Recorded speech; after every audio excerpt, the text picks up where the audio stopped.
Перед началом 8-го съезда члены ветеранской организации АРУА почтили память погибших в Отечественной войне народа Абхазии и возложили цветы к памятнику погибшим бойцам в парке Славы в Сухуме.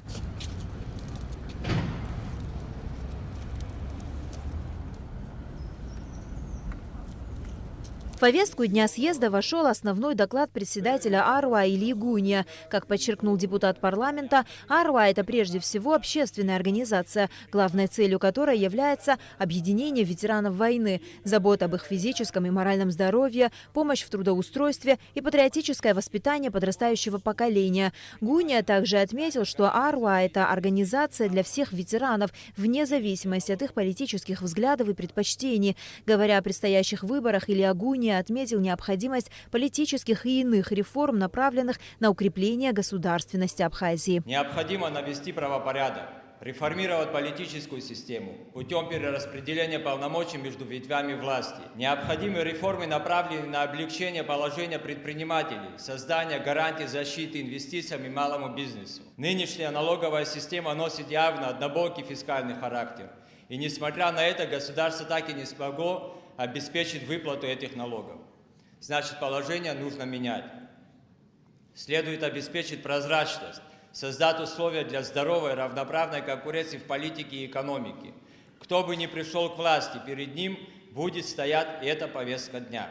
На съезде был избран новый председатель ветеранской организации АРУА. На этом посту Илью Гуния сменил общественно-политический деятель, депутат парламента 5-го созыва Тимур Гулия. Вновь избранный лидер АРУА отметил, что основная цель организации – это объединение народа. Я рассматриваю это как серьезную ответственность и кредит доверия, который мне вы предоставили, и который я должен реализовать достойно. При этом я считаю, что только нашими совместными усилиями мы сможем предварить в жизнь те цели и задачи, которые мы перед собой поставим. На сегодняшний день мы отчетливо видим кризис системы управления и глубочайший раскол в обществе, который привел нас к опасной черте.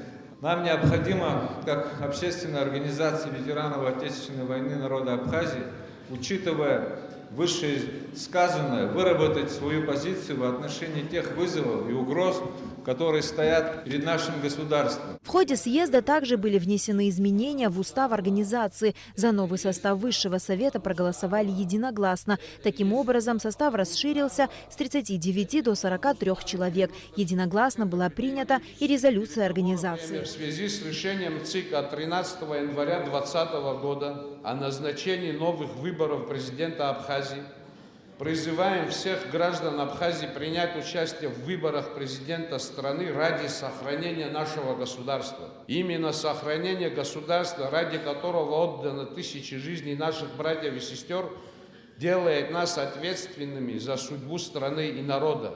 Республиканская общественная организация АРУА ветеранов Отечественной войны народа Абхазии поддерживает кандидатуру Адгура Ардзинба на предстоящих 22 марта выборах президента Абхазии. Об этом было объявлено на 8-м съезде ветеранской организации. Адгур Ардзинба поблагодарил членов организации за оказанное ему доверие. Мы много лет слышим о том, что надо объединить народ. Но попытки объединить народ через объединение некоторых политиков – это безуспешное упражнение. Мы это уже проходили.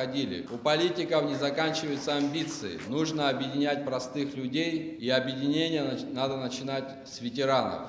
Потому что ветеранов войны, надо это открыто признавать, разделили политиканы в своих собственных узких интересах. И эту черту мы должны перейти, потому что, не преодолев эту черту, мы не сможем с вами двигаться вперед.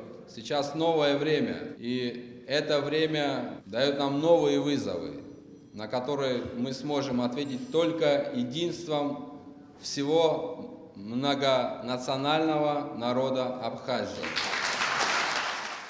АРУА – общественная организация Абхазии, объединяющая ветеранов Отечественной войны 1992-1993 годов. Она была основана 10 мая 2007 года. На учредительном съезде присутствовали 534 делегата.